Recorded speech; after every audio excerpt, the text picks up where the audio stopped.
All right. So maybe I give a couple of minutes for other people to join. In the meantime, I start to just say some things. So this is going to be a bit of an experiment because we have three batches of students with very different backgrounds joining in for this course. And so I used to teach this course. So part of this course was supposed to be taught to the students at CISA only, but because of the COVID situation, I've had to merge it with a course that I offer to the diploma students in the condensed matter group at ICTP. So it's going to be a bit of a mix of topics, but we'll see how that works. Okay, and so let me say that so that I guess I know all of you in the class, but I guess many of you don't know each other, or some of you know each other. But so in the class, there are people from the statistical biophysics section at ICTP at CISA. So there are 4 students from there. There are another set of students from the condensed matter group at ICTP. And then there are another set of students, condensed matter students from our partner institute in Kigali, in Rwanda. Okay, so we're quite a big spread of people over here. So this course is really meant to be very interactive, and you'll see that it's going to be based on a lot of discussions as we move along. And so the essential sort of crux of the course is to give you all some intuitions on how to think about problems in molecular biophysics. So if you're a physicist, the goal is to give you a sense of important sort of chemistry-based, biology-based language that might come useful to you as you move along in your career.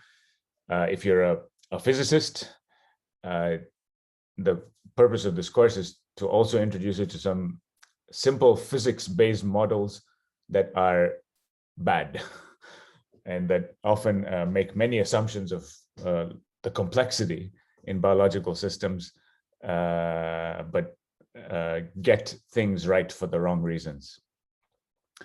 And then finally, the theme of the course will be to try to introduce you to why water is often underappreciated in many biological and generally in the physical sciences. And so for today's lecture, oh yes, by the way, I'm going to be using, I already used this for the other class, but let me send this in the chat. Where are you? So I use this thing called whiteboard.fi. So it's an interactive whiteboard that each of you will have access to during the course, during the lectures. And so you can, as we're having our discussions, I'm going to be asking you to provide some of your input on the whiteboard. Okay. Okay, I have a question from Maha. Is the material? Yes, I'm going to create a Slack channel, and like I did with the other course, and put all the material there. Okay, very good. So let's get started. So slideshow. All right, so those are my coordinates. So my name is Ali Hassanali. I am a research scientist at ICTP, and that's my email address. And so the title of this course is Water as an Active Constituent of Biology, but in general of physical sciences. So even if you're not interested in biology, what I hope to convince you at the end of this course is the importance of treating environments. This is the key. It may not necessarily be water.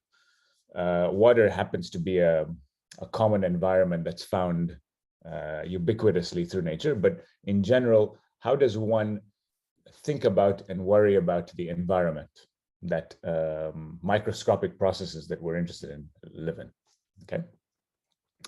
And I want to start with two broad motivations. Two broad motivations because they are amongst the crowd here and amongst the students, there are people with very, very different backgrounds. So I want to try and reach out to as many of you as possible. So there are many problems in physics where people are interested in, for example, designing solar cells.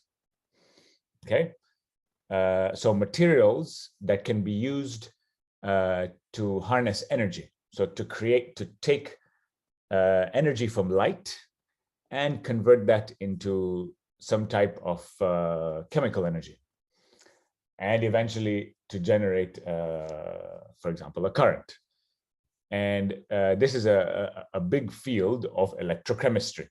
So you have an electrode in contact with a liquid, and there is that electrode sometimes has to absorb light from the sun and do some stuff, do some chemistry.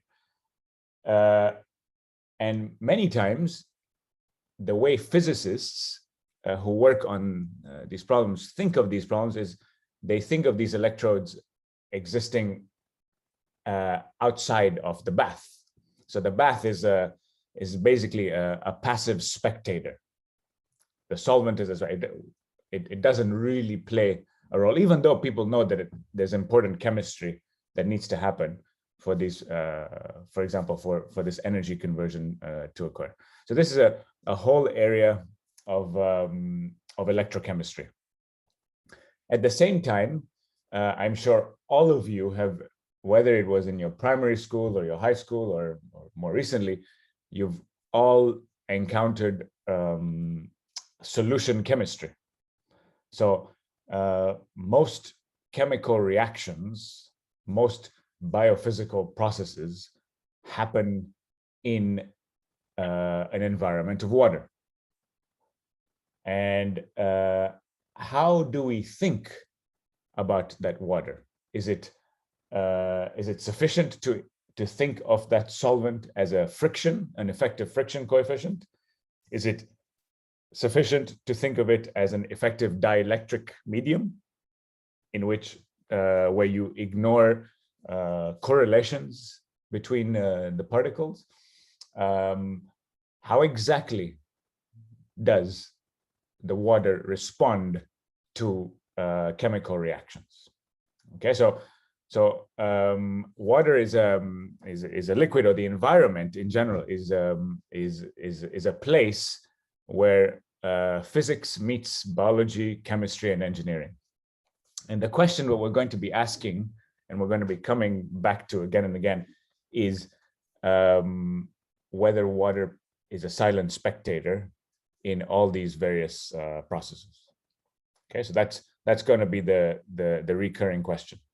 And what we're going to try and do is, specifically in the context of biological problems, we want to get a feeling of relevant length scales, time scales, and energy scales that are relevant for these types of processes.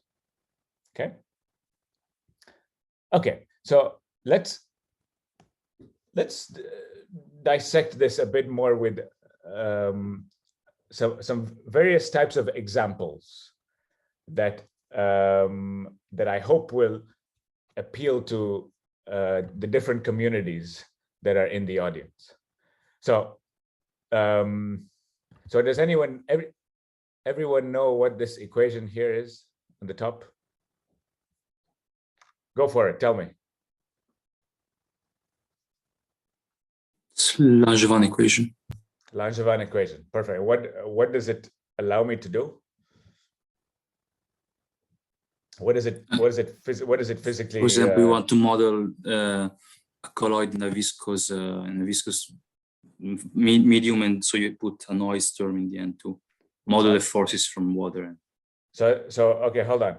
So let's then so this is correct. So okay, so I have a colloid, or I have a nanoparticle, or I have a protein, a biomolecule, sitting in a bath of liquid, and it's diffusing around.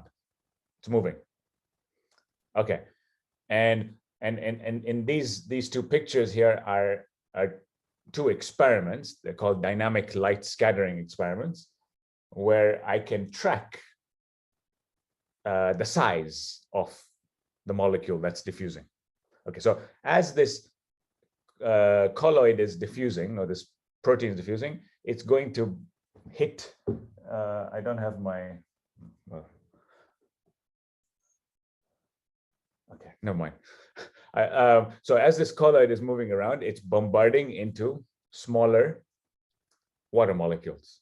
Okay, the bath that's around there. And if I want to understand how this particle is diffusing through my medium, one of the standard ways to approach this problem is the Langevin equation, which is what this equation is. So I have basically on the left side a force, and the effective force on my particle comes from different sources. The thing that you described was the noise, which is this last term. Is that correct?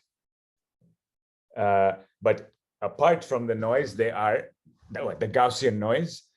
If there's an external potential that this particle is feeling, then let's call that external potential U.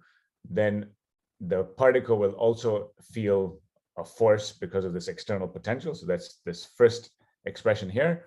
And in the middle here is the force because of friction. So the environment exerts a friction on the particle. Okay, so now let's ask ourselves, what is the source of this friction coefficient? What is the source of friction in this system? Okay, so let me make my screen so I can see the students all together. If it's possible, I know all of you are coming from very different internet connections, but I would really like to have your videos on.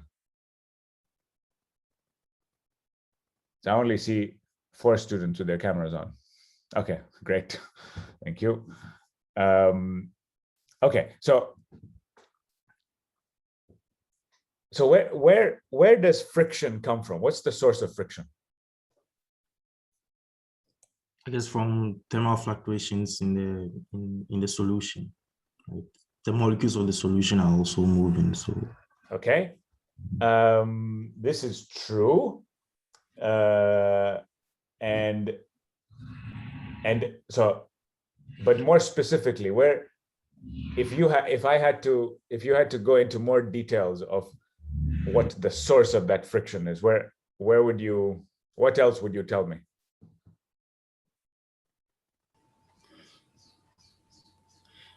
Okay, can I speak? Yeah, please go ahead.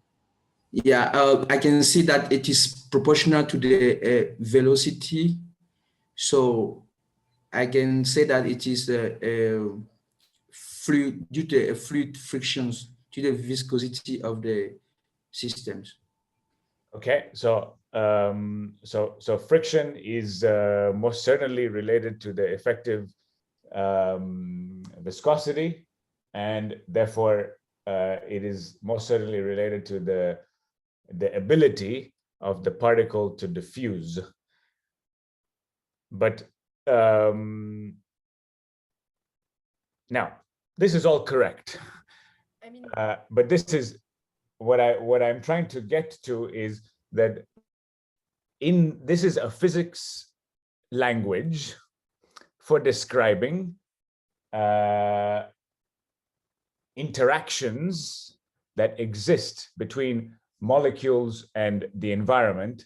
And because it's so damn hard to dissect and understand what those interactions are, what timescales they move on, how heterogeneous they are in the Langevin time model of the physics-based approach, the simple and easy thing to do is to lump everything into a friction coefficient. And that's correct. It works. Okay, that's okay.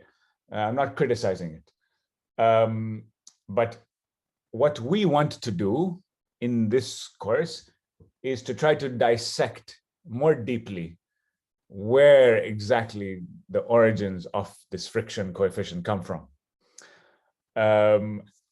Why is that important? Well, let's think about if you took a real colloid or you took a real protein sitting in solution. Do you expect the friction coefficient to be the same everywhere? Will the friction be the same when near the protein versus far away from the protein? No, I think. Lian. Well, okay, I think they are different. Okay. So I think the friction comes from the interaction between particles and also from the spatial exclusion. Spatial exclusion. Explain that to me, please. I mean, like, so actually, it can be included into the interaction, I think. Okay, yeah. I accept that. Yes. Okay. So yes. So you say that the basically that the interactions have some the interactions between a solute, a nanoparticle, and the bath have some decay length. They obviously the nature of those interactions when I'm close to the protein cannot be the same as they are far from the protein. That's number one. Number two, biological systems, as you will hopefully appreciate in this course, are not nice and simple spherical particles which are homogeneous. They are very heterogeneous with lots of different chemistries. So can a positive charge, or if a positive charge is surrounded by, some two negative charges, create the same type of friction coefficient as a positive charge surrounded by 10 negative charges? Probably not. Okay, so the point of sort of starting with this type of discussion is that many of you love and appreciate and have been exposed to these types of physics-based models. They have their place. They're very useful, but it's important for us to try to dig deeper a bit into understanding what assumptions there are here and what's missing. Okay, so in reality, this friction coefficient that I've shown you here it should be time dependent. It should be spatial dependent. Okay, of course, this makes it much more difficult to do analytics. Okay, but so that's basically the thinking here. Okay, good. So that was an example more if you're coming from a, let's say, a more physics sort of background. Okay, so now I want to give you an example if you're more coming from maybe a chemistry perspective, but even as a physicist, I think this is a useful example to see. So we all know what a hydrogen bond is, right? Hydrogen bonds are the interactions, are the glue that allow for water to have its very special properties.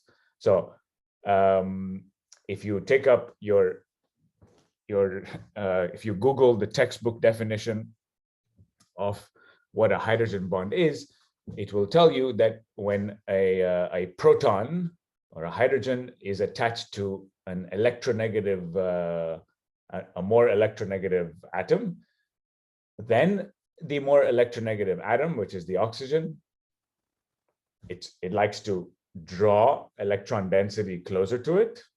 Okay, so this leads to a partial negative on this oxygen, a partial positive on this, and so you create a bond dipole. Okay, so it's a small dipole that exists along this covalent OH bond, and it's these bonded dipole interactions that lead to the hydrogen bond. Okay, so very simple. But now let's try to reflect about what I've just said and whether, well, what have I described all the types of physics that can exist, or chemistry that can exist in the hydrogen bond? Well, what I just described to you is a purely classical electrostatic phenomenon. Okay, so hydrogen bonds are held together by electrostatic interactions, but is there more to the hydrogen bond? Well, it turns out that water, and of course biological matter, I think sometimes we often forget about this, is that they're made up of electrons, obviously, and the oxygen atom of a water molecule has 2 lone pair electrons. They look like the ears of a rabbit. Okay, so they stick out, and these lone pairs are described by quantum mechanics. Okay, so they're not classical objects like we think about when we talk about hydrogen bonding. And what this means is that in a water dimer or a pair of water molecules, these lone pair electrons they have a density. They are wave functions, and so they can delocalize along the hydrogen bond. And so what this means is that hydrogen bonds in water, besides the classical electrostatic interactions that exist between them, have some very interesting properties associated with electrons or fractions of electrons. I don't want to say electron because it's not a semiconductor, it's an insulator. There's some electron delocalization that can happen between water molecules. So I show you this example because if you're a chemist, or even if you're a physicist, this is to get you to start thinking about, in biological problems, we often, coarse grain and neglect the electronic degrees of freedom, but electronic degrees of freedom play a really important role in chemistry, in catalysis, in chemical reactions, and even in processes that do not involve bond breaking or bond forming. And so this is an important thing I want. This is one take-home message from this particular slide is we often think that electrons only play a role or we need to worry about them when we're thinking about bonds breaking and bonds forming. And this is this is not the case.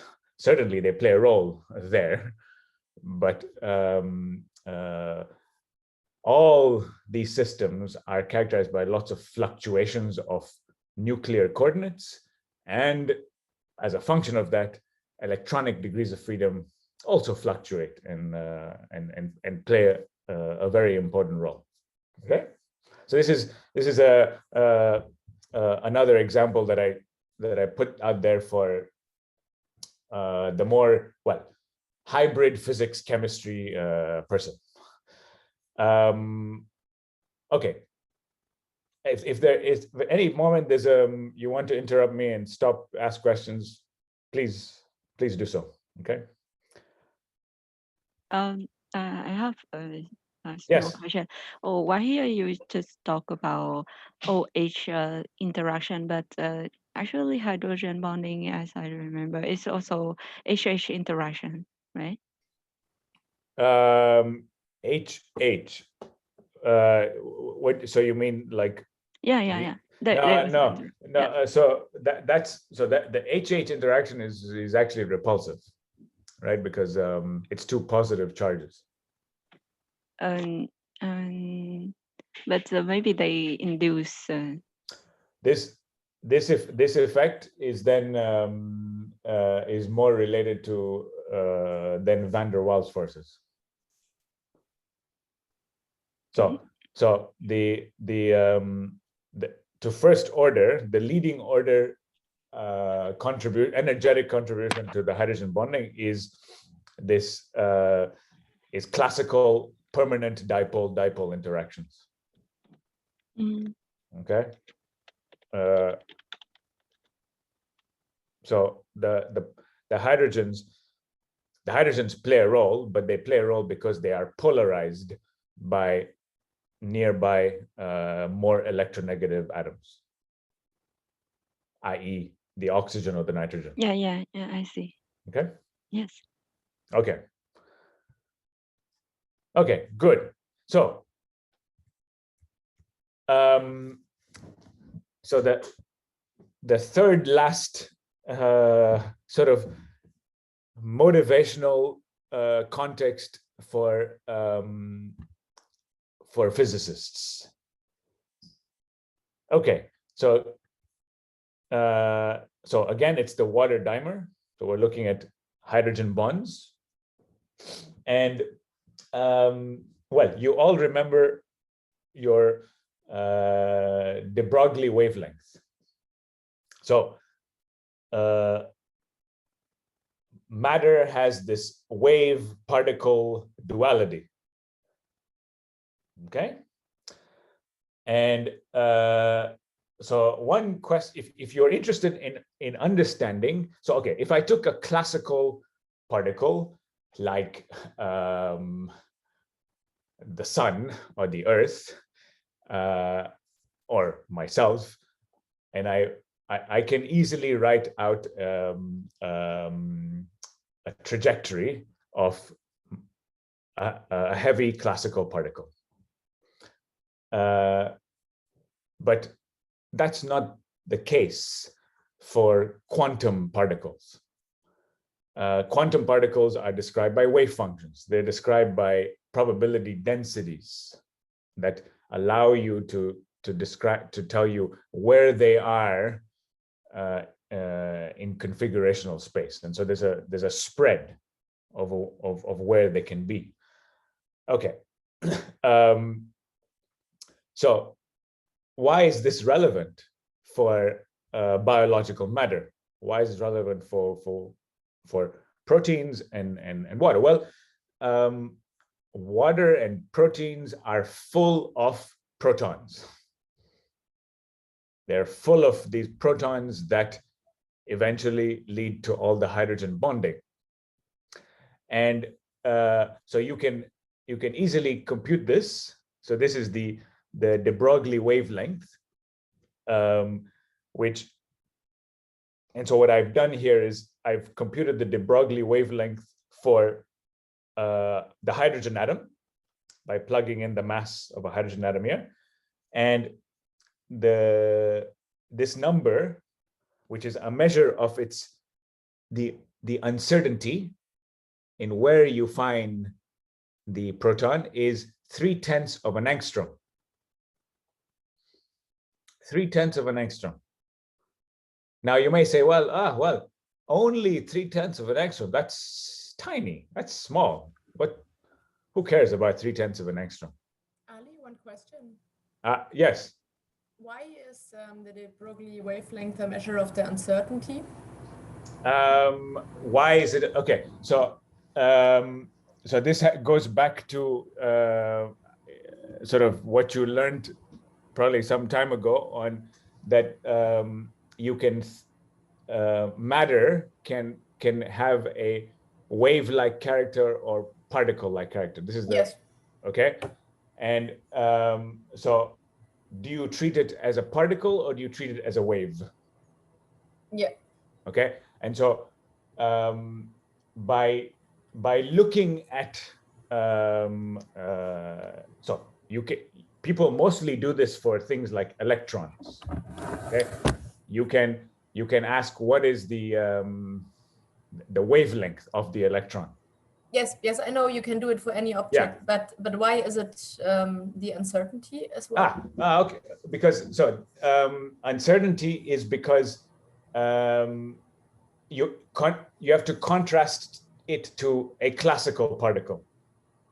So Okay. in a classical, if I was to treat this as a heavy classical particle, there's only one position where it can be, right? But when I turn on quantum phenomena, there's a distribution. Yes. Okay, and so because there's a distribution, that distribution means that there's an uncertainty in where its position is. So it can be spread over multiple sites rather than fixed to one site. Okay, so that's where the uncertainty comes from. And that the Broglie wavelength is more or less the spread of where it can be. Yeah, exactly. Okay. More or less, it tells you more or less if I said the proton was at position X, then there's an uncertainty of about 0.3 of an angstrom around it, where it could also be. I never understood that before, that meaning. Okay, thanks. Yeah. Okay, very good question. And this is something that's it's actually not appreciated so much, both in chemistry and in biology. And so now one thing I recommend you all do, not now but later, is do the same exercise for oxygen or nitrogen or carbon, just to give you a feeling of the numbers, of how this number changes. Now, 0.3 of an angstrom, it's significant. 0.3 of an is very significant because the length of, let's look at the dimensions that of the object that we're studying. OH is 1 angstrom, roughly.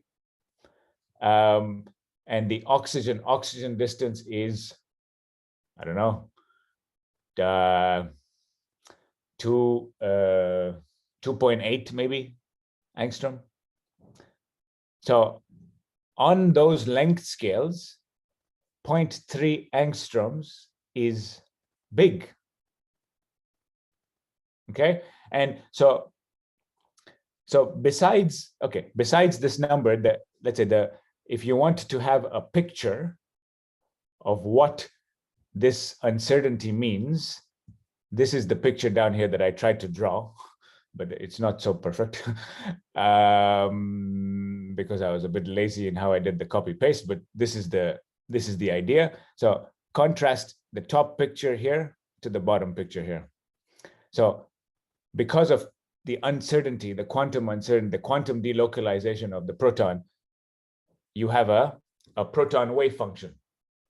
Okay, it covers a broader space.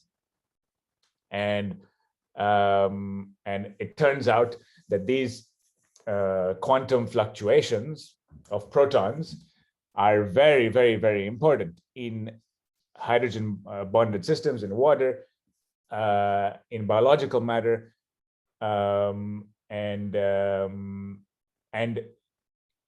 they tie in very, very strongly to, let's go back to this previous discussion that I had here.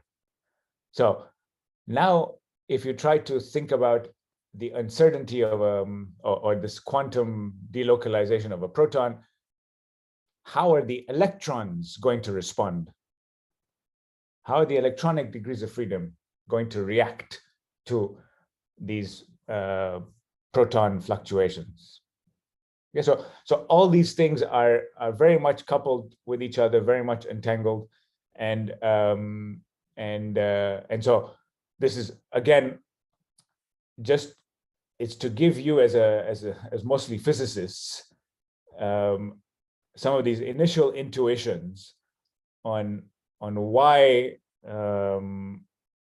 these concepts that we learn in physics actually end up being very, very important in how we understand some of the building blocks of biological matter. And I start with this because later on we're going to go more and more into some of these biological chemical building blocks. And now when you have these length scales at the back of your head, you will, I think, get a better appreciation of what that means in the context of understanding biochemistry or chemical interactions in solution. Okay. I should mention here that I've kind of skirted by this, but this is something that you should keep in mind. Whenever one looks at quantum effects, there's, of course, this role of the temperature, and the lower you make the temperature, the larger the lambda is going to be, and so in statistical mechanics, whenever you took stat mech, you probably learned about taking the limit of large temperature or large mass in order to be in the classical limit, and this is fine, but there's a lot of acrobatics in what that limit means. So in systems with in biology, they are 0 point energy. So this is 0 point energy is h bar omega is much larger than thermal energy at room temperature. So you have to go up to much larger T before you get to the classical limit. Okay. Okay. Fine. Quick question. Yes. So who's this? Paul. Paul. Yes. Go ahead, Paul. So this calculation is at room temperature. This one I did at room temperature. Yes. Okay. Yeah.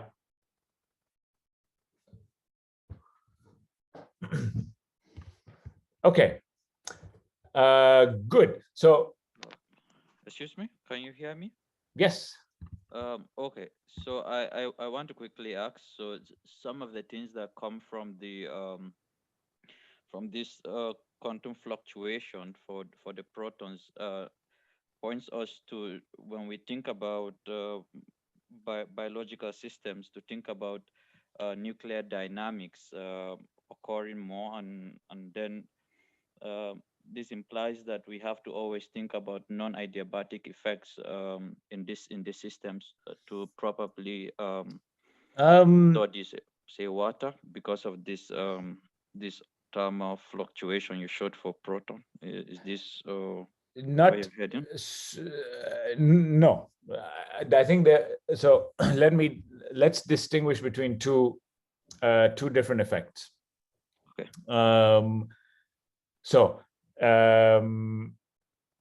Non-adiabatics is about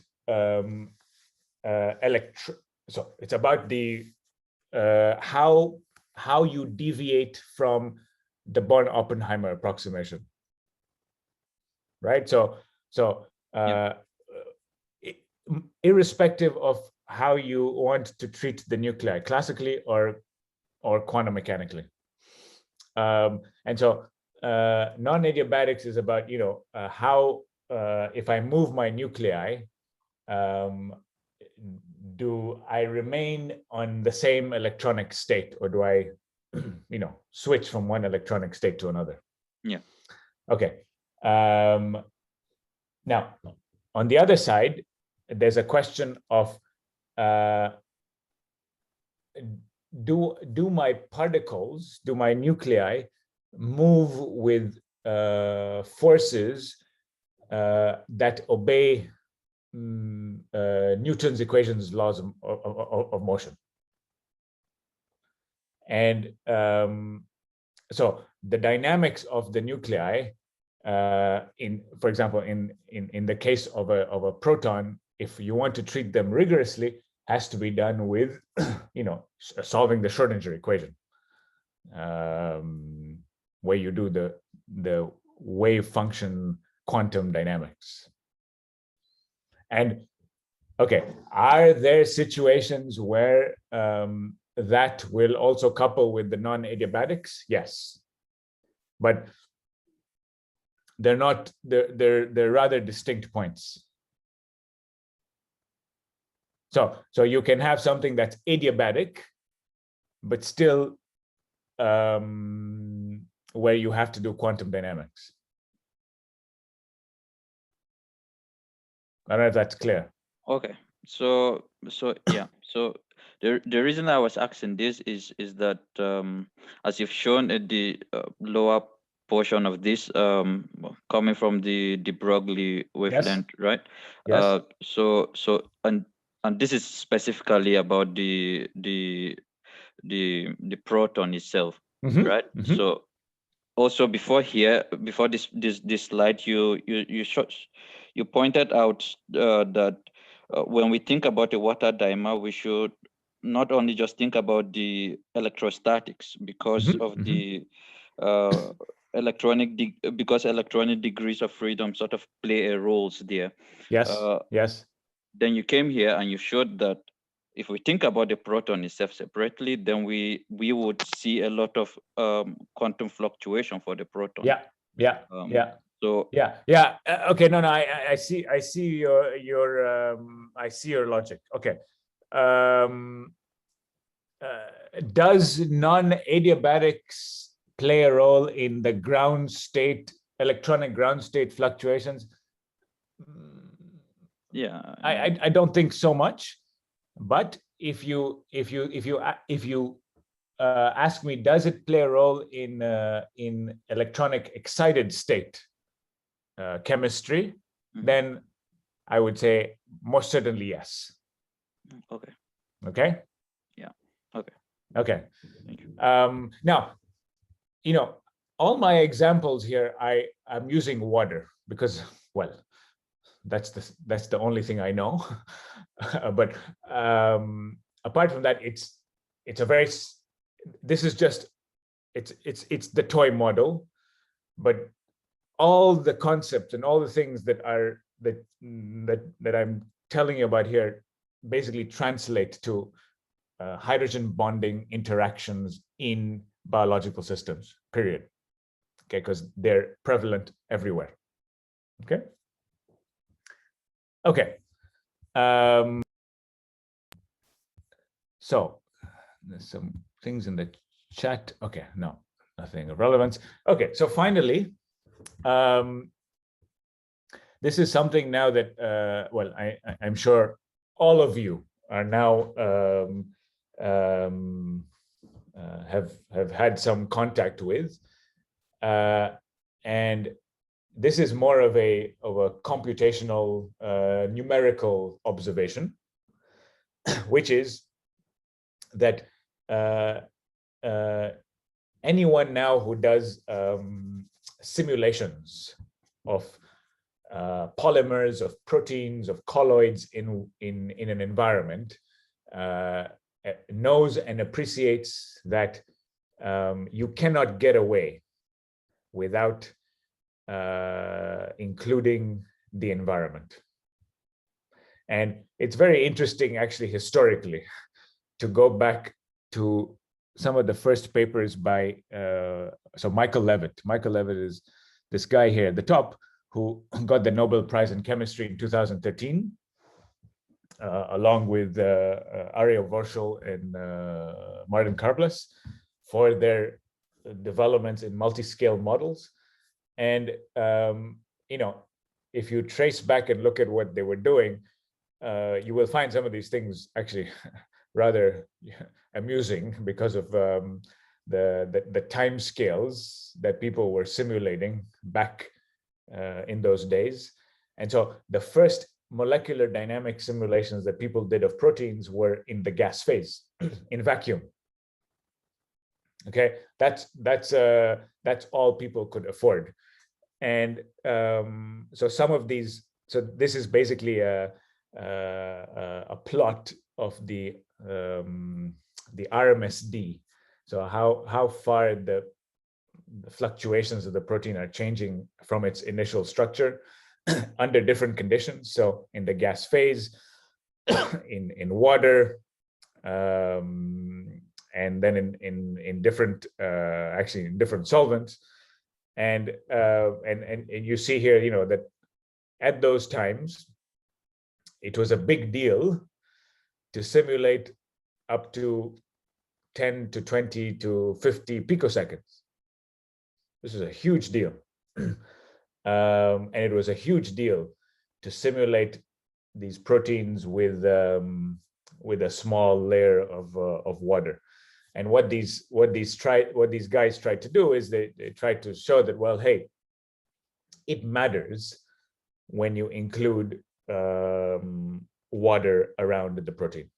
This changes the structure. Okay, it changes the fluctuations. And so this has created a whole community now in the last 25 to 30 years in trying to understand how exactly does the environment, how exactly does the water affect the thermodynamics and the dynamics of proteins and biological matter in general. Okay, and this was a nice review article in Scientific American, where they were sort of trying to sell and advocate for the importance of performing simulations in water. Okay, so now this is going to raise lots and lots and lots of questions now that will form some of the topics for our course, which is, how does one do this correctly? How does one, what are the relevant interactions between water and the biological, the chemical groups on a protein? How does one handle hydrophilic interactions correctly? Okay, so that's where we're going to go. Okay, so with that kind of introduction or motivation, let me sort of highlight here what my plan is for what we're going to try and cover. Oh yeah, before I forget, so I was supposed to mention this at the beginning, but so I will be doing 8 lectures. And then there will be another 4 lectures that this is only for the diploma students, so not for the SBP students, on active matter given by another lecturer. So there will, yeah. So, but for the diploma students, you'll be staying through all the 12 lectures. Okay, so sorry, Ali, who's the other lecturer? The other lecturer is she's a researcher in our sector, Asia Yelik. She's an active matter. I mean, you guys are welcome to attend those lectures, but I understand that you guys have already done active matter. with Abhinav, right? Yeah. Okay, so you guys can, it's up to you. Okay. Sorry, can you come again what you said? I didn't get it very well. You So said yes, sorry. So we have a total of 12 lectures for this course. I will be delivering the first 8 lectures. And then the last 4 lectures are going to be given by another lecturer from ICTP, Asia Yelik, who will be talking about active matter. So all the diploma students and students from Rwanda, you have to attend all the 12 lectures. Okay, so that's all I said. okay, thank you. And yes, so the exam for this course is basically an oral exam. So there's no written part. It's just going to be an oral test of about maybe 10-15 minutes. Okay, so well, with that big prelude introduction, or let's say warm up, this is the outline of what I would like to talk to you about. You know, I'm okay with covering even half the material if that means we discuss more, which is fine. But these are the topics. So we've already begun a bit with the first part. We'll continue for this lecture on sort of the general motivation and getting a feeling of energy, length, and timescales in biological systems. We're going to discuss so the anomalous properties of water, biochemistry in water, so acid-base chemistry. So some of you may have encountered this in the context of in your biochemistry classes with pKa's and pH and things like that. So I want to try and give you some minimal sensations on some of these concepts that will be useful for you. We will discuss ions, how ions behave near biological systems using some simple models, Poisson, Boltzmann, and Debye-Huckel theory, hydrophobic effects in water, Hofmeister series. So this again relates to ions, or how different salts do different things to biological systems. So this is a whole topic in itself. And I guess, you know, depending on how we move, how quickly we move through all these topics, the last part is something that I might move forward. So the in silico modeling of water.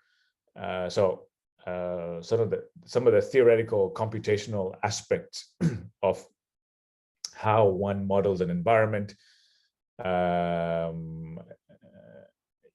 using ab initio molecular dynamics, path integral molecular dynamics, and things like that.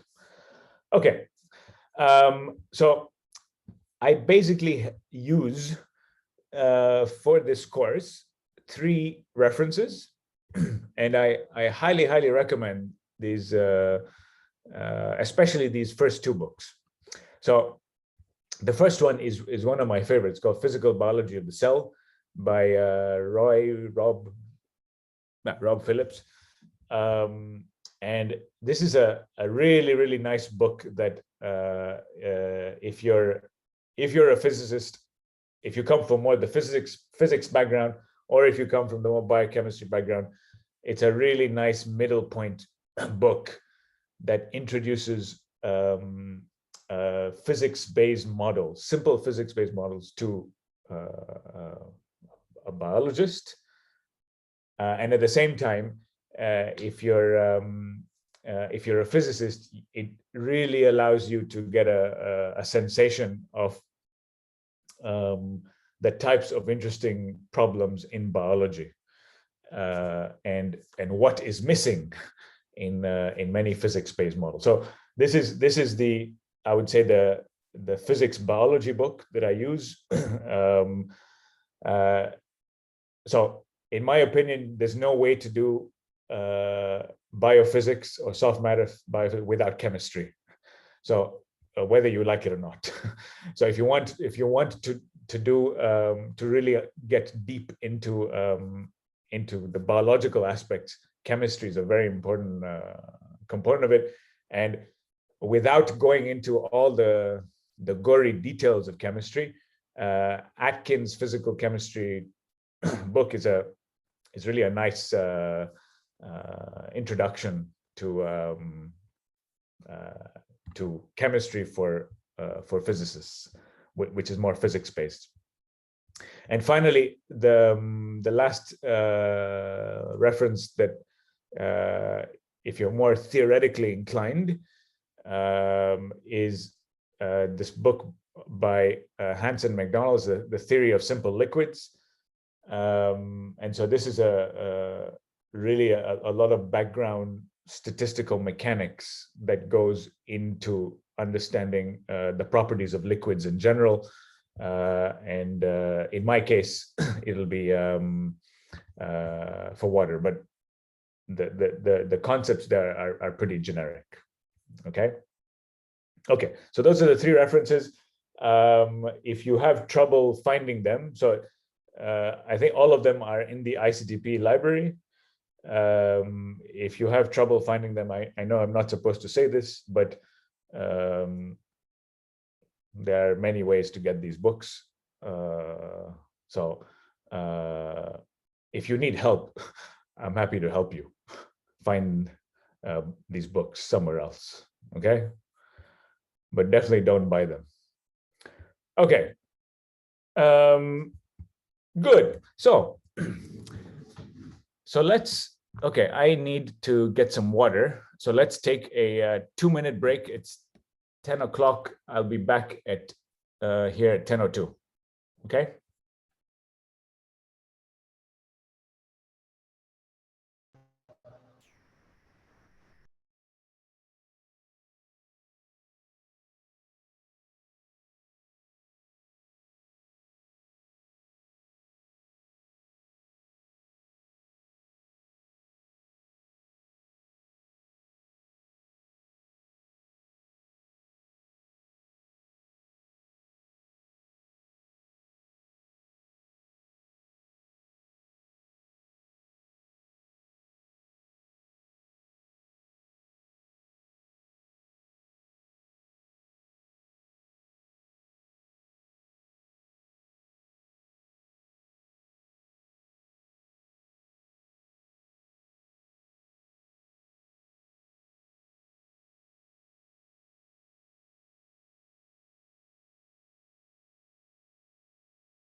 Okay, so May I ask you a question? please go ahead. Yeah, so I'm wondering, like, usually we use double wavelength for um, defining the I mean the should be the diameter of the atom, but in there are some cases that they define it as a distance between the distance between two molecules, and could you justify this? So let me understand. So usually you say the Broglie wavelength is used to define the diameter of an atom. Yes. And then you ask. And sometimes they used to describe the distance between two molecules when they have interaction. So okay, I think I understand what you're saying, and it depends on what question one is asking. So if you are thinking about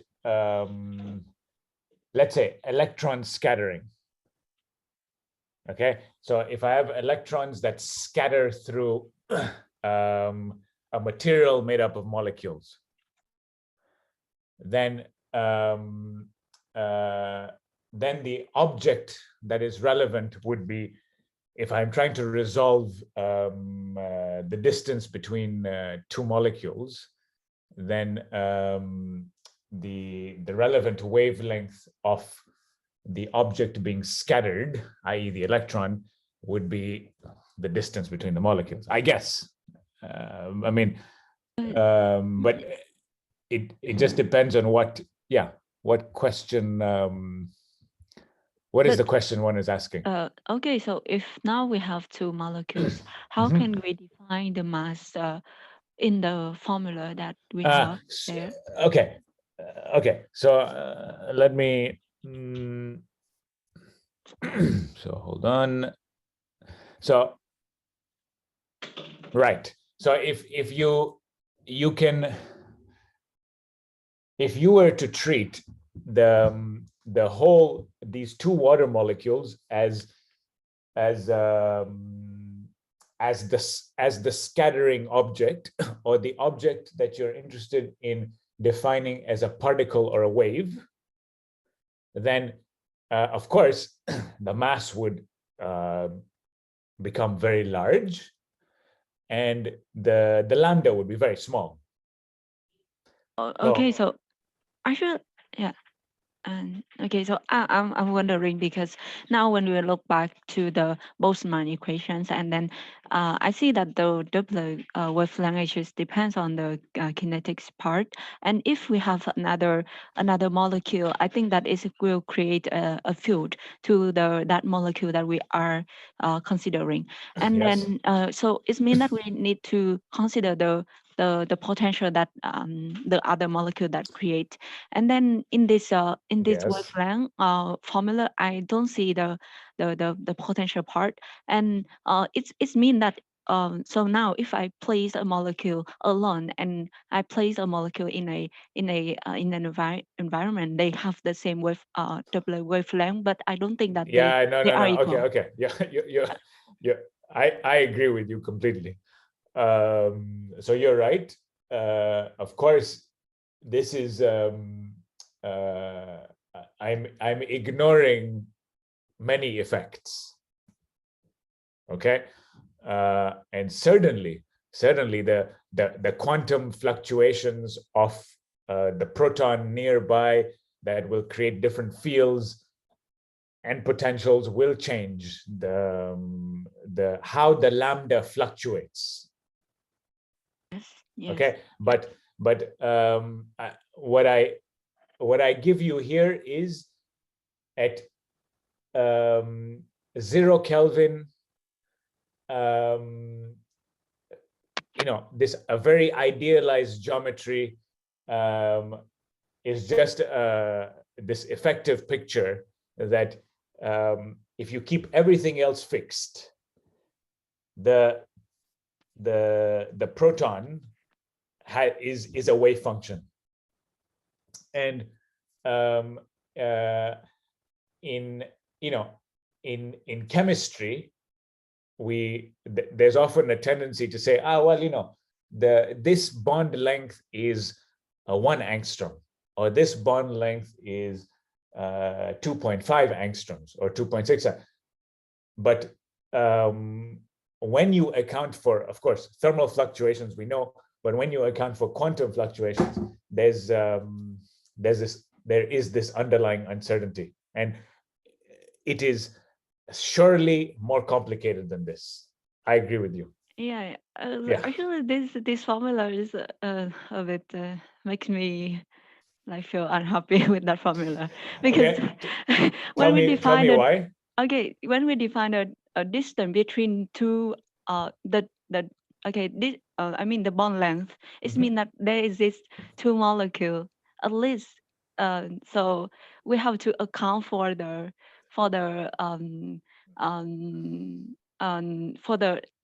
interaction between them. But in this formula, there is no existence of other. But okay, let me contrast it to two situations. So I could have told you. So let's say the water dimer has the interaction between them is the Leonard-Jones potential. Okay, let's say. Okay, and now I say, okay, on top of this Leonard-Jones potential, if you are to worry and think about the quantum fluctuations of the proton, the length scales that you have to worry about for this spread is effectively given by, as you see, it's an approximate sign. Okay, so then of course there will be first order, second order effects that affect this this object. But my focus here was just to communicate to contrast the classical versus the quantum character of the proton. Yeah. Okay, but you're right. They are. I'm ignoring, and for now, many other important things that will play a role for sure. Yeah. Thank you. Thank you. Okay, so I think now we are ready to let's see. So I know that, so because we have a very, very mixed crowd, I want to make sure that everyone is on the same page, and because I'm trying to there's already some people in the whiteboard room. Great. Okay, so let me try to see if I can get my hand on this. Okay, so I see. Okay, so 2 people have already signed into the whiteboard. So what since this course is about soft matter, biophysics, and I want to make sure that everyone has some intuitions about what biological systems are. So so I want to start with a bit of an exercise, which is in the whiteboard, I want you to write down what comes to your mind when you think of soft matter biological systems. Just put it on the whiteboard.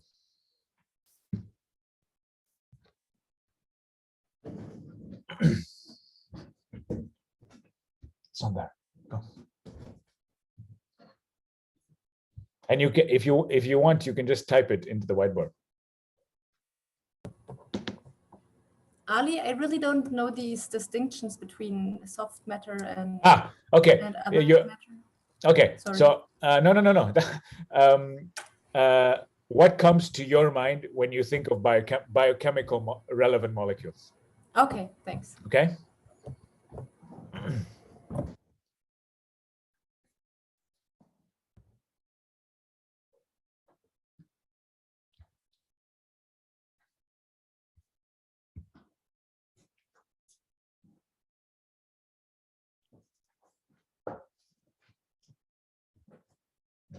Okay. I see a DNA ensemble structures dynamics of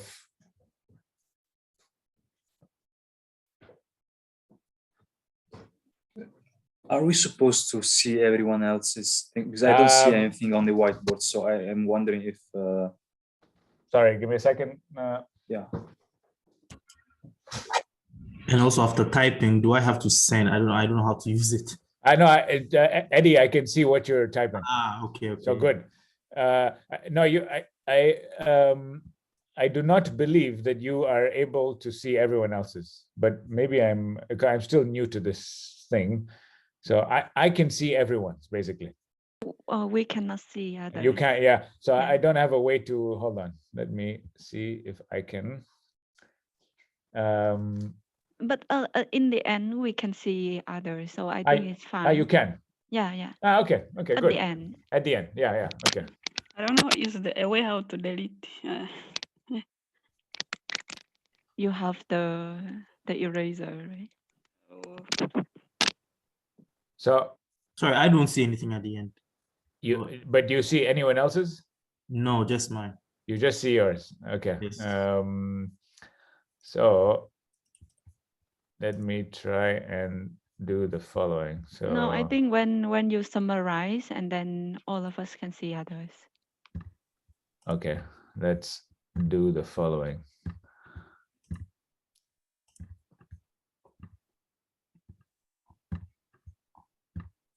Okay, test, push.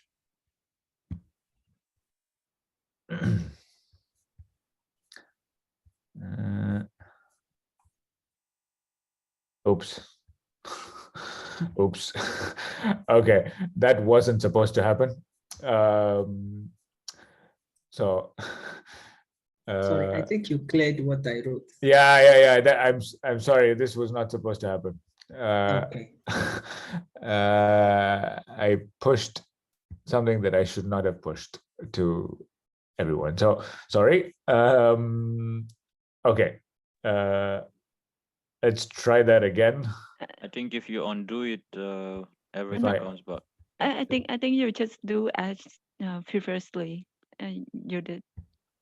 So okay, wait. Yeah. So I'm going to. Okay. So now push to students as. Let's try the following. Okay. Okay. Good. Now I see it disappearing, but I feel like I've done another mistake. Oh, you erased mine. Okay. So I'm going to stop doing whatever it is that I'm supposed to do that I'm not doing correctly. Okay, so I see. Okay, so DNA. I saw polymers, proteins, macromolecules.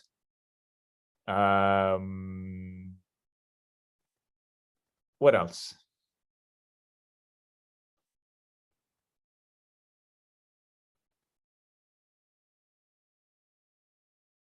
So Romina, I saw you put ensembles and structure and dynamics. Yes. Of what? I was thinking about a protein. You were thinking about proteins. Okay, fine. It could be anything else. Yeah. Okay.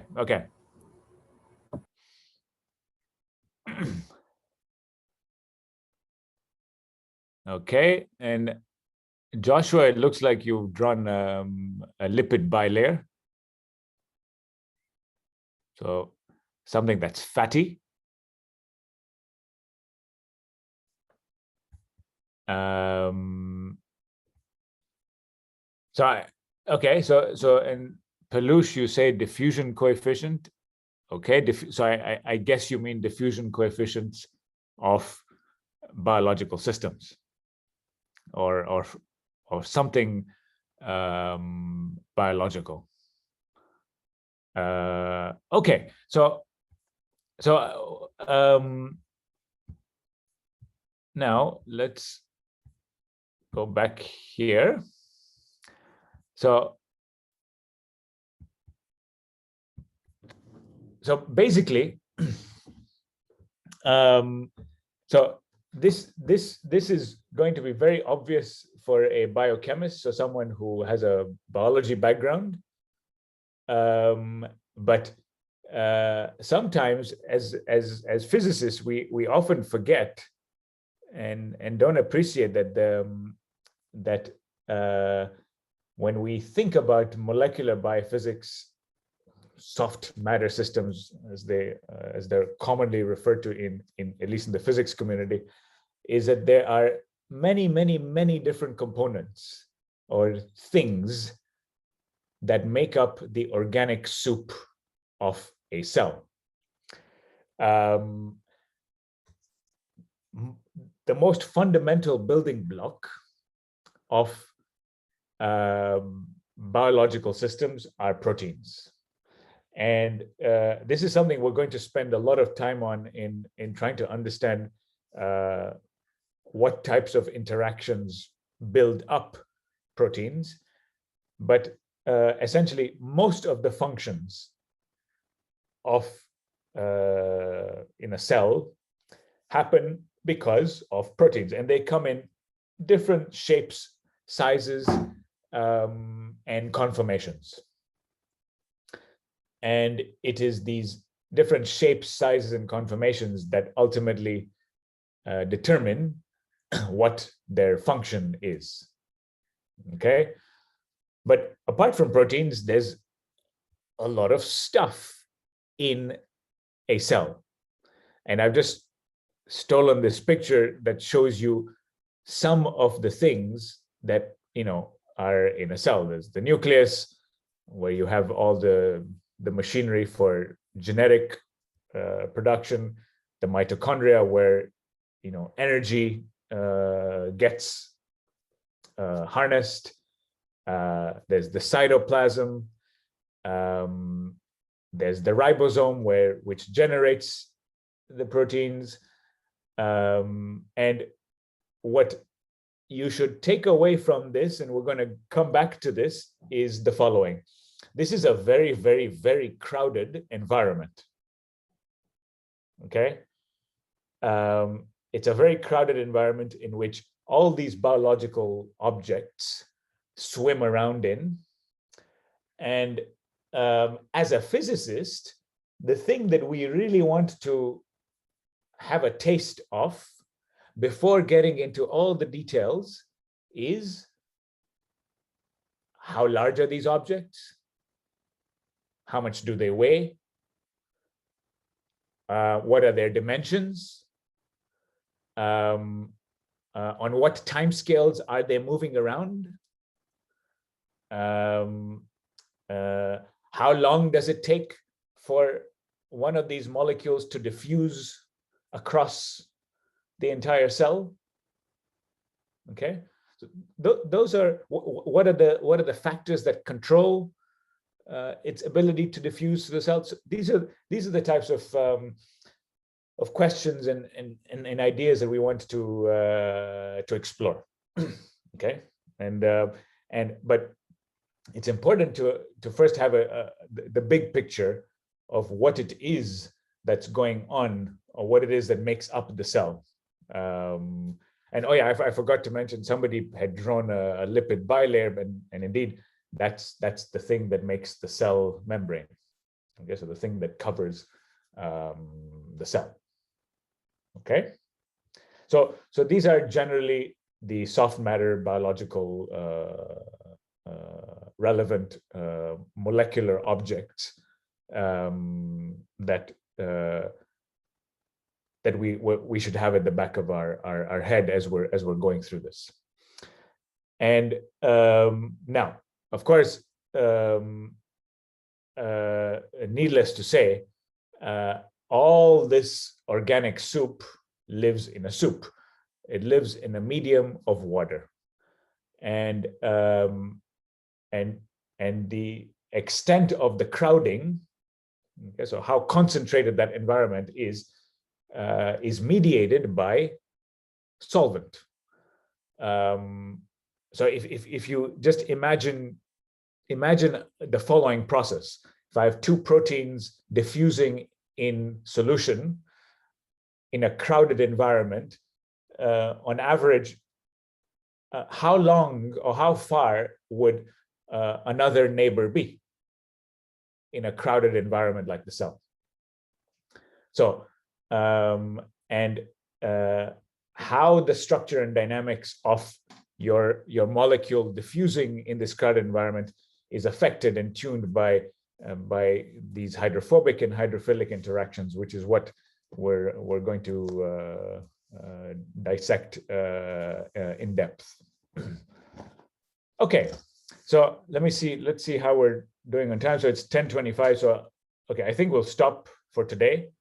For the next class, I have a fun warm-up exercise or series of exercises to, again, adiabatically move towards trying to think like a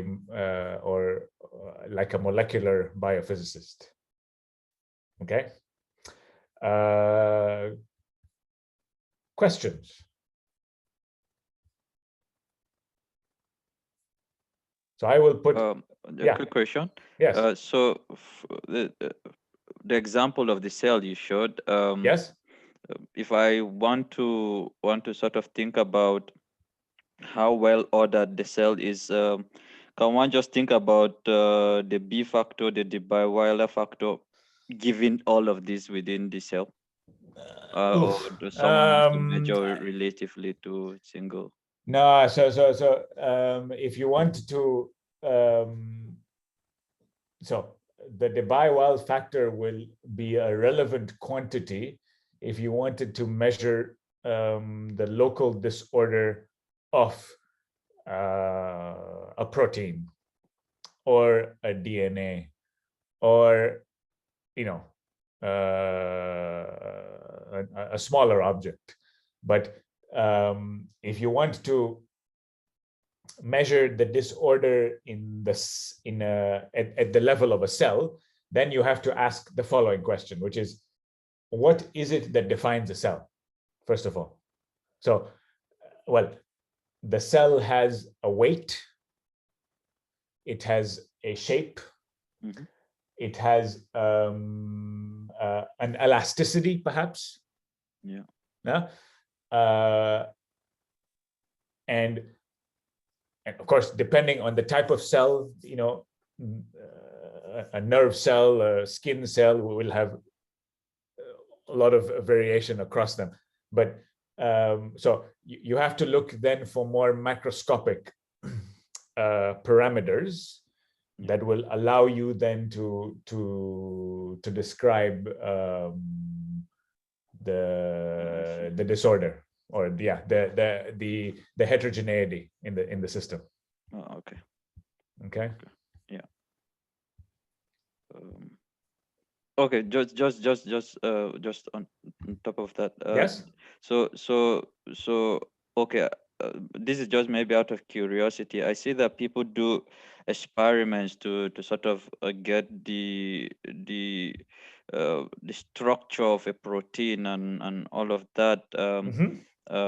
So okay, so people can also do X-ray absorption spectroscopy.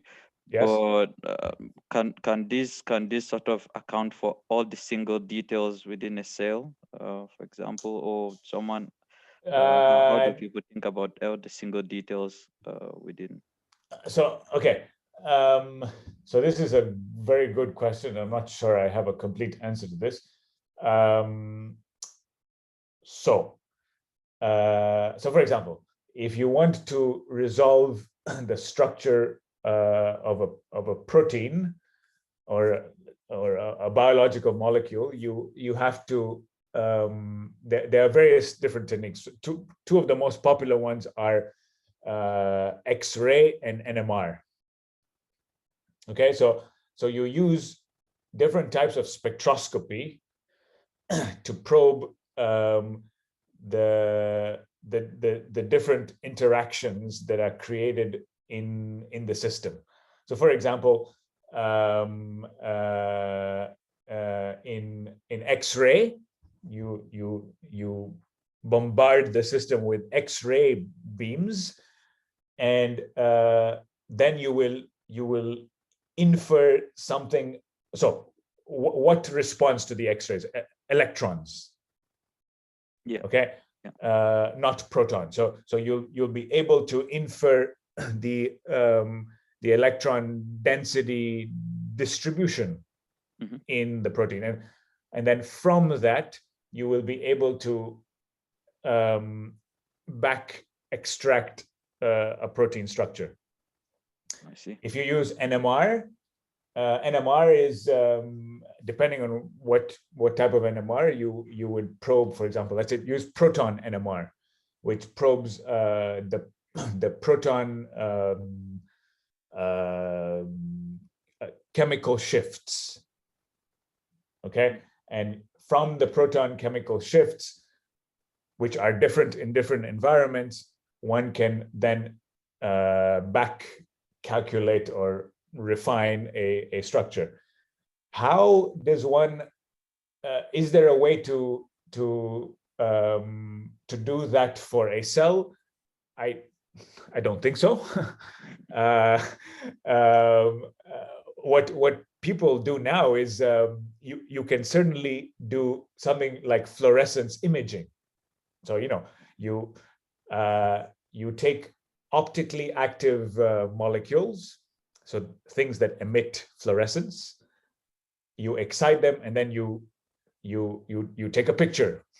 You say snapshot, and I see all these things glowing, and then you kind of get a coarse-grained image of the underlying complexity. But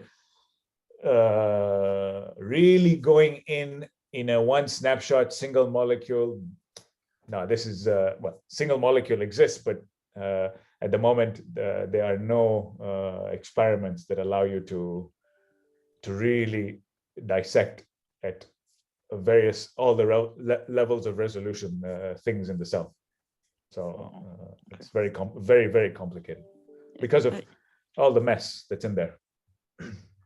Okay, may I follow it? That Please. question. Yeah. Okay. So, from my understanding, the question of the Yona has two parts. Is one related to protein and other related to the cell. But Yeah. I think the scale of them are so different. Like for the protein, they are around like 10 nanometer or 100. Yeah, we have bigger protein, but the typical size is around, like I would say, like nearly nanometer. But for the cell, we can say it's in the scale of millimeter. So they are so different. So I'm not well. We will. Yeah. Okay. Keep your millimeter in mind. We're going to come back to whether that's correct or not, but go on. Yes. Yeah, but I mean, so when we try to use some experimental techniques, Yes. we cannot probe the whole cell with the nanometer scale. I mean, we cannot see the nanometer scale of the protein, the whole cell. So we're just interested in one part of the cell, but we so if we want to see the whole cell, so we use another technique, and we should expect that it will be in the some kind of nearly meter scale or something. Yeah. I just want to... Okay. So I mostly agree with you. I don't agree with everything that you said, and but yes, in order to experimentally probe things in a cell, which occur at different length scales and time scales, clearly one has to use different types of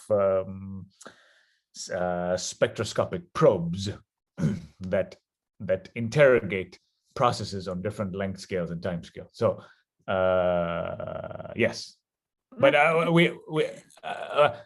we will come back to your point probably in the next class. Can you tell me which part that you don't agree? Well, I don't agree that the cell is a millimeter length. Okay. But actually, it depends on type of cell also. But of course. Yes. And yeah. Okay. But we will get back to your. I promise you. Yeah. Okay. Thank you. Thank you. Okay, very good. So thank you for all the questions. Thanks for making it interactive. Next time, I will for sure know how to use the whiteboard more effectively. And so, yes. Okay. Thanks, guys, and have a good day. Thanks, Ali. Bye-bye. Buona giornata. Thanks, Ankite. Ciao, ciao. Ciao a tutti. Now. Bye.